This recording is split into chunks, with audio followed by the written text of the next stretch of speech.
അവിവാഹിതനായ രാമൻകുട്ടി തന്റെ മക്കളെ സ്നേഹിക്കുന്നതിലേറെ മരങ്ങളെ സ്നേഹിച്ചു. പെട്ടെന്നാണ് രാമൻകുട്ടി ആ കാഴ്ച കണ്ടത്. വഴിയിൽ ഒരു ജാതി മരം വീണ് കിടക്കുന്നു. രാമൻകുട്ടി ഒട്ടും അമാന്തിച്ചില്ല. ആ മരം പൊക്കാൻ ശ്രമിച്ചു.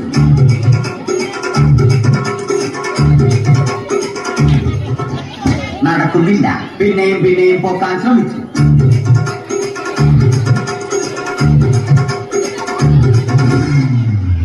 നടക്കുന്നില്ല. രാമൻകുട്ടി വഴിയെ പോയവരെ എല്ലാവരെയും സഹായത്തിന് വിളിച്ചു.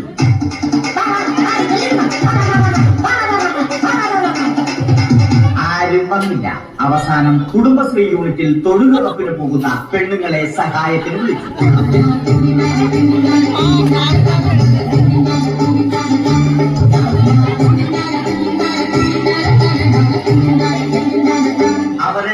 അവർ അവരുടെ സ്ഥിരം പണി തുടങ്ങി. അത് കണ്ട് ദേഷ്യം വന്ന രാമൻകുട്ടി മരത്തെ ഒറ്റയ്ക്ക് പിടിച്ചു പോക്കി.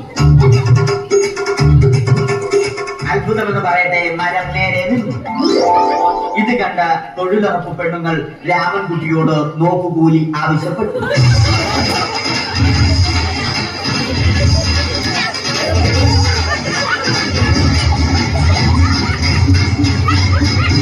പോക്കറ്റില്ലാത്ത ബനിയൻ ധരിച്ച രാമൻകുട്ടിയുടെ പോക്കറ്റ് വരെ കീറിയിട്ടാണ് പെണ്ണുങ്ങൾ പോയത്.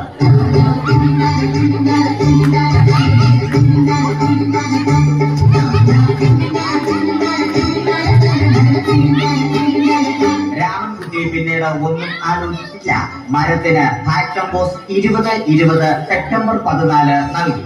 മരം തഴച്ചു വളർന്നു. ഇത് കണ്ട് രാമൻകുട്ടിക്ക് സന്തോഷം വന്നു. സന്തോഷം വന്നാലും ദുഃഖം വന്നാലും രാമൻകുട്ടിക്ക് മരത്തിനു ചുറ്റും ഡാൻസ് കളിക്കുക എന്നുള്ളത് രാമൻകുട്ടിയുടെ മാസ്റ്റർ പീസ് ആയിരുന്നു. ആ മാസ്റ്റർ പീസ് രാമൻകുട്ടി ഇവിടെയും എടുത്തു.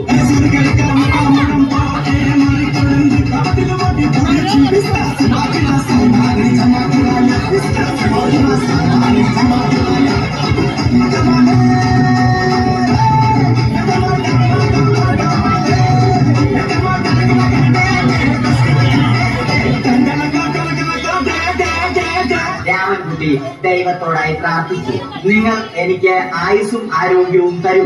ഞാൻ മരങ്ങളെ സംരക്ഷിച്ചു കൊള്ളാം. കാരണം മരം ഒരു വരമാണ്. അവന്റെ പ്രാർത്ഥന ദൈവം കേട്ടു. ആ മാവിൽ നിന്നും വീണ തേങ്ങ രാമൻകുട്ടി മോങ്ങാതെ ഇരുന്നു തിന്നു. അപ്പോഴാണ് രാമൻകുട്ടി മറ്റൊരു കാഴ്ച കണ്ടത്. രാഘവൻ വരുന്നു.